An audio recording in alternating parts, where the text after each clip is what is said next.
Fakoli, moi j'écoute toujours Radio Clédou 101.2. Alors, qu'est-ce que vous attendez? C'est Radio Clédou? Yes I, Rastafari, Tiken Jah Fakoli. Ils ont partagé le monde. Les sports, les infos, la musique, l'actualité, de tout amuser et servir à chaud pour vous sur Radio Clédou.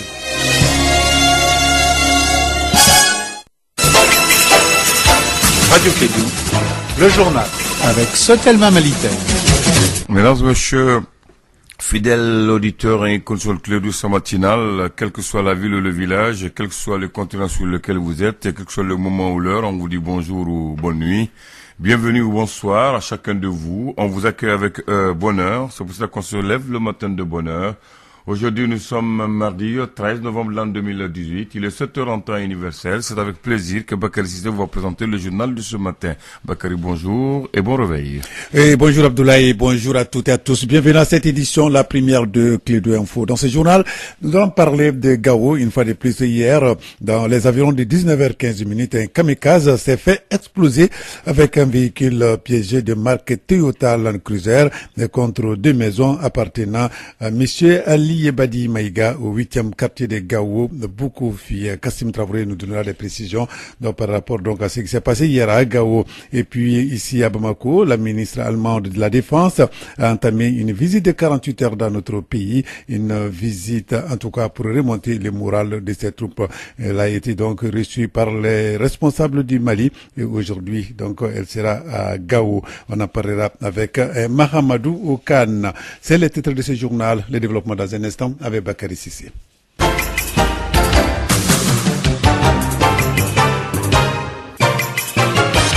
Et bienvenue à cette édition, la première de Clédou Info. Aujourd'hui, nous sommes le mardi 13 novembre 2018.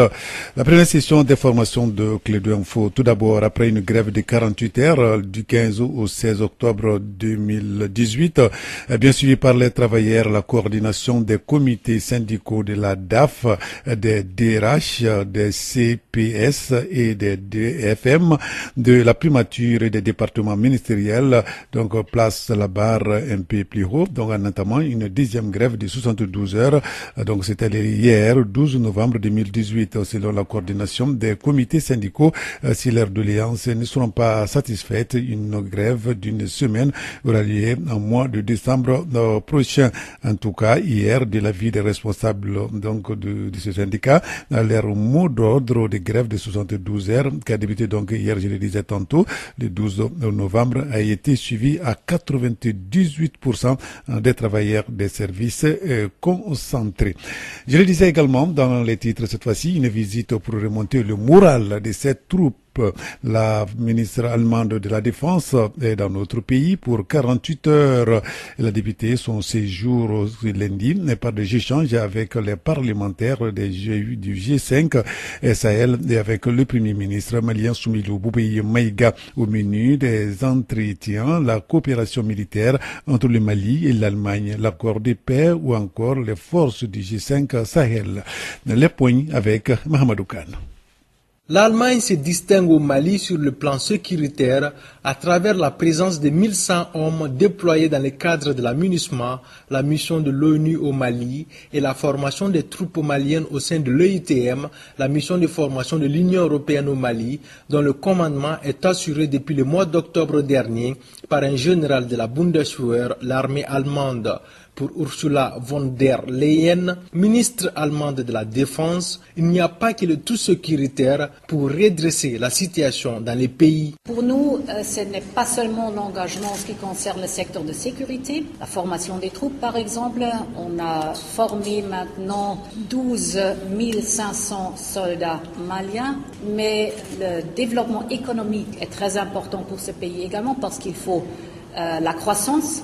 Il faut du travail pour les gens, il faut la prospérité, parce que ça, c'est la précondition pour la sécurité et la stabilité de ce pays. Pour appuyer le développement, la sécurité et la stabilité du Mali, le gouvernement allemand a déboursé depuis 2013 quelques 2,3 milliards d'euros, soit plus de 1500 milliards de francs CFA.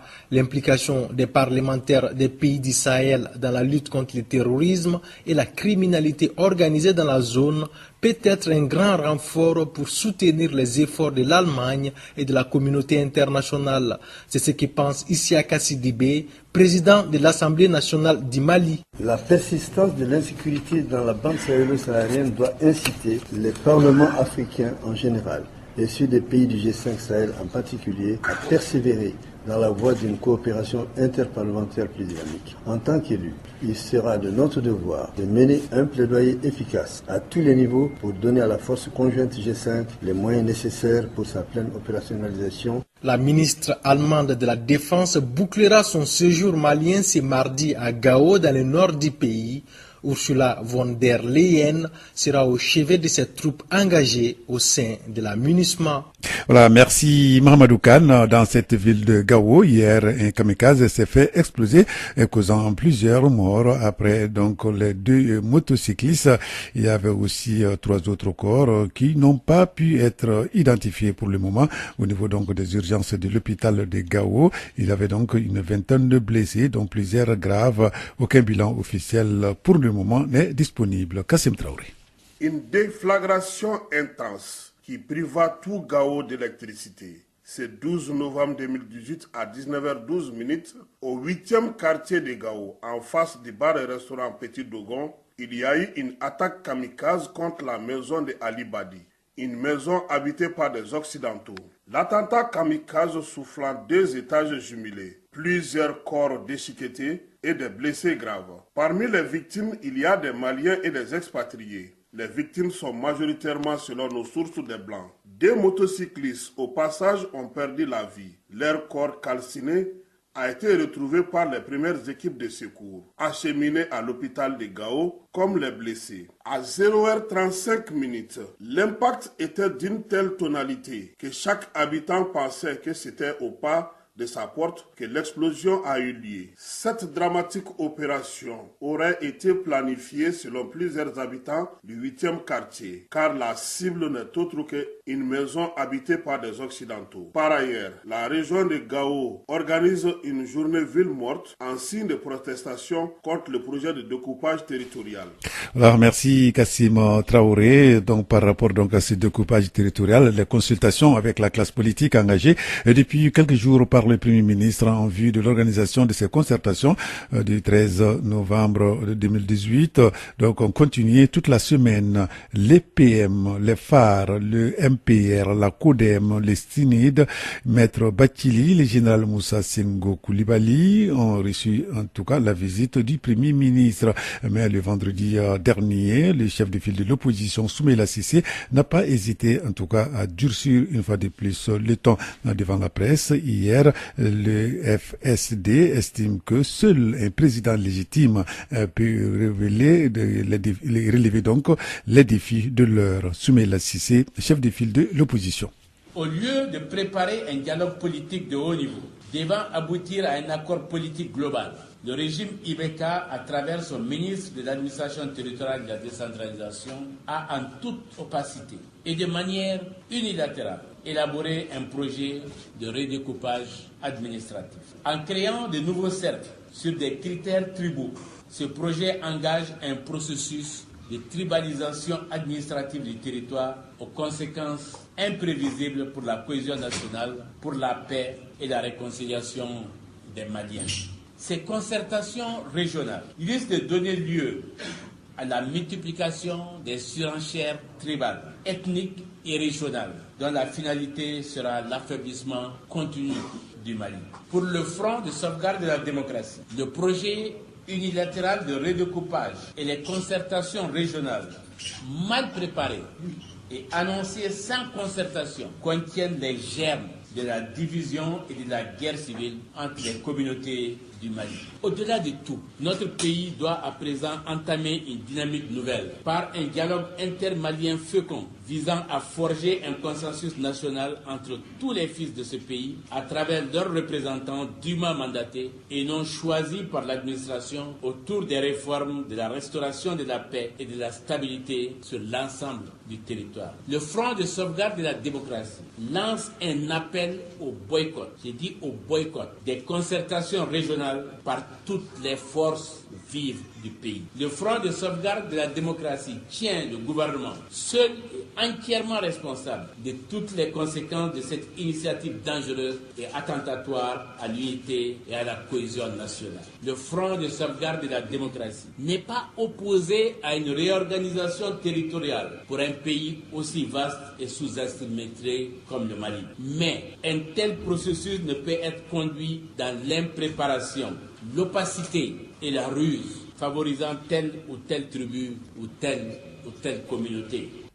Alors, Soumaïla Cissé, chef de file de l'opposition, donc et membre du Front de sauvegarde de la démocratie. Donc, c'était hier, à l'issue donc d'une conférence de presse. De son côté, Maître Mohamed Ali Bathily, pour lui, le Mali est en train de partir vers une république illégale parce que les mandats de plusieurs institutions, et non les moindres, sont arrivés à échéance sans être renouvelés. Le président des APEM explique. Bientôt, on va se retrouver dans un cas de figure où aucune institution malienne ne répondra aux critères de la loi. Le président n'est pas élu. Le premier ministre, nommé par un président mal élu, n'est pas un premier ministre.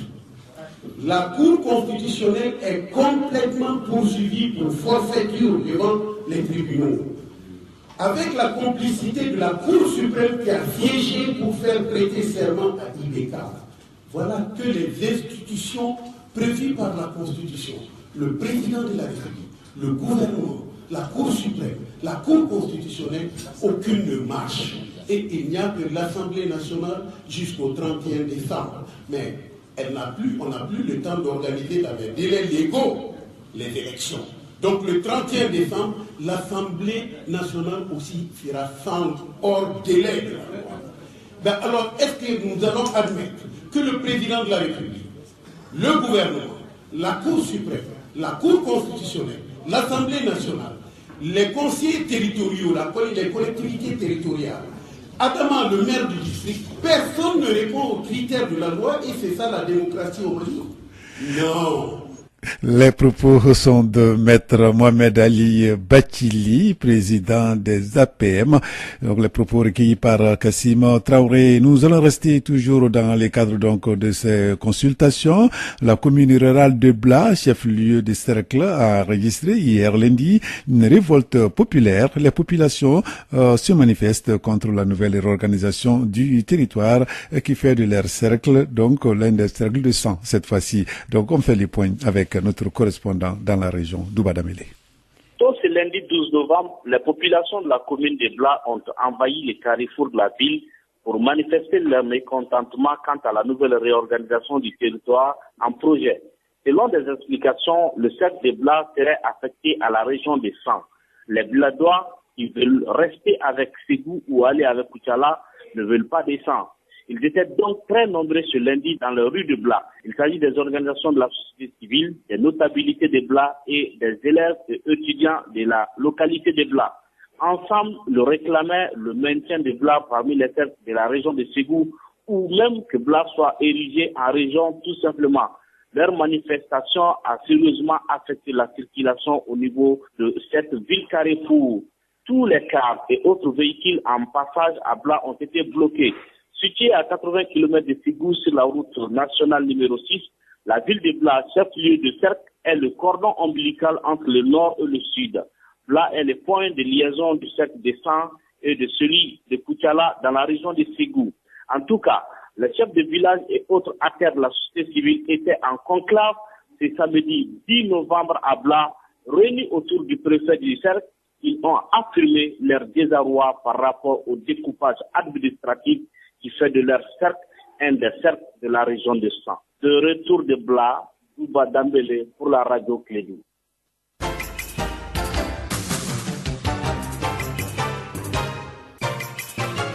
Et Clédou Info, première édition, 7h passées des 14 minutes dans notre studio. Café Premudia, c'est le nom d'une unique activité qui vise à améliorer la connaissance des hommes des médias sur le plan de réforme de la gestion des finances publiques au Mali. Elle s'est unie en fin de semaine dernière au siège de la cellule d'appui à la réforme des finances publiques, CARFIP. RCEP. Ce premier numéro donc de Café et Prem Média avait pour objet de faire le bilan de 21 mois de fonctionnement. Suivant les explications d'Abdoulaye Traoré, il est le coordinateur de la cellule d'appui à la réforme des finances publiques. Les propos sont recueillis par Mahamadou Khan. Ce qu'on peut retenir comme résultat tangible, je voudrais d'abord revenir sur la période de mise en œuvre du PREM. C'est la troisième génération du programme de réforme au Mali qui a commencé bien évidemment depuis 2006. Maintenant, le PREM s'exécute sur la période 2017-2021. Maintenant, de janvier 2017 à aujourd'hui, en termes de mise en œuvre, nous en avons fait beaucoup. Comme je l'ai dit tantôt dans ma présentation, l'un des axes majeurs de notre programme de réforme, c'est l'optimisation des recettes, puisque tout ce que l'État fait, s'il n'a pas les ressources conséquentes, il ne peut rien faire. Donc le premier axe, c'est les recettes. Quand nous regardons le niveau de nos recettes de janvier 2017 au 30 septembre 2018, nous avons atteint un niveau de recettes d'à peu près 2551 milliards, ce qui est extrêmement important en matière de soutien aux dépenses que l'État est amené à exécuter, bien évidemment au profit de la population. Et pour arriver à cette optimisation des recettes, il y a des actions importantes que le gouvernement, à travers le PREM, a menées. C'est d'abord l'élargissement de l'assiette fiscale, puisque quand vous regardez la base de notre système fiscal, on se rend compte que c'est beaucoup plus focalisé sur quelques contribuables. Donc l'objet de la réforme, c'est de revoir cette tendance-là à travers un élargissement de l'assiette et voir les niches fiscales qui ne sont pas encore couvertes, notamment le secteur agricole, notamment le secteur informel. Et là, la réforme a mis en place des outils dans ce sens-là. Abdoulaye Traoré, le coordinateur de la cellule d'appui à la réforme des finances publiques, propos recueillis par Mahamadou Khan. Deuxième édition de la formation intensive sur la justice traditionnelle. La rencontre a débuté hier lundi ici à Bamako. La femme au cœur de la justice transitionnelle. C'est le thème retenu pour cette session de formation. La formation est organisée par la justice, prévention et réconciliation JPREC. Les précisions avec Etienne Yari. Cette rencontre va permettre d'outiller et de renforcer les organisations de la société civile sur leur rôle dans la protection des droits des victimes dans le cadre de la justice traditionnelle. Cheikh Boukader Djakité est responsable du volet justice traditionnelle au projet JUPREC. Cette université vise à renforcer, n'est-ce pas, les compétences et les capacités des organisations, en tout cas des membres issus des organisations de la société civile ainsi que des organisations de promotion et de défense des droits de l'homme. Donc, il s'agit de les outiller, de les renforcer sur la place centrale que jouent les victimes dans le processus de justice transitionnelle d'une part, mais aussi pour les entretenir sur les défis et difficultés rencontrés dans la mise en œuvre, n'est-ce pas, dans la conception des programmes de réparation. Au sortir de cette université, nous entendons bien évidemment mettre en place un réseau malien qu'on appelle les noyaux durs pour la justice transitionnelle, constitué de spécialistes, en tout cas de personnes averties sur la question de la justice transitionnelle. En plus du thème central, d'autres thématiques sont aussi inscrites dans l'agenda des formateurs. Cheikh Boukader Djakité. La première thématique que nous allons traiter sera la centralité des victimes. Et aussi, nous allons aborder les défis liés, n'est-ce pas, aux poursuites des auteurs de graves violations des droits de l'homme. Parce que vous n'êtes pas sans savoir également que la justice transitionnelle repose sur un certain nombre de piliers, à savoir la justice, à savoir le droit à la vérité, le droit à la réparation ainsi que les garanties de non-répétition. Donc, il y a au sortir de ce processus un objectif, en tout cas, de réconciliation recherchée. Comment est-ce que cette réconciliation peut siéger, en tout cas, peut trouver l'équilibre entre cet objectif de réconciliation et l'objectif également de justice et de réparation pour les victimes. Ensuite, nous allons traiter également des questions touchant les femmes, des problématiques que connaissent les femmes victimes dans le processus de justice transitionnelle, le traitement des violences sexuelles, des violences basées sur les genres. Et pour finir, nous allons aborder également comme dernière thématique les réparations. Cette rencontre regroupe une vingtaine de participants venus de plusieurs localités du Mali. Elle doit prendre fin le 17 novembre prochain. Voilà, merci Etienne Yari. Une autre rencontre cette fois-ci, c'était l'Assemblée constitutive de l'association pour la promotion de la culture Bozo, communément appelée Bozo Kabou. Bozo Kabou, qui veut dire tout simplement l'union des Bozo. C'était au pavillon des sports du stade de Modibo Keïta. Le compte rendu est signé Mariam Kamara. L'association Bozo Kabou est créée pour toutes les femmes. Donc là, voilà, donc des erreurs techniques là, donc sur cet élément-là, on va revenir donc à partir de 13h avec le reportage de Mariam Kamara sur l'Assemblée constitutive de l'association pour la promotion et pour la protection et la promotion de la culture Bozo. Pour terminer ce journal avec l'école de business bilingue ECOB qui fait la sortie donc de sa 4e promotion en licence et master. C'était le samedi dernier à Sotiba, ACI, sous la présidence de son promoteur Alousseni Abba Amaïga et du parrain Amadou Sissé. Kassim Traoré nous donne des précisions.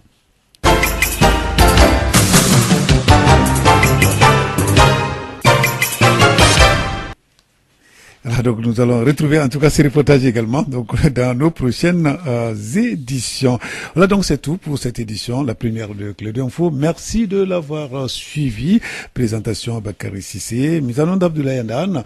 Vous allez retrouver la rédaction à 13h pour la seconde session d'information de Clé d'Info. Ça sera une présentation de Moussa Papa Aïdara. Restez avec nous dans un instant, la rubrique Elect. Radio Clédou, le journal avec Sotelma Malitaire.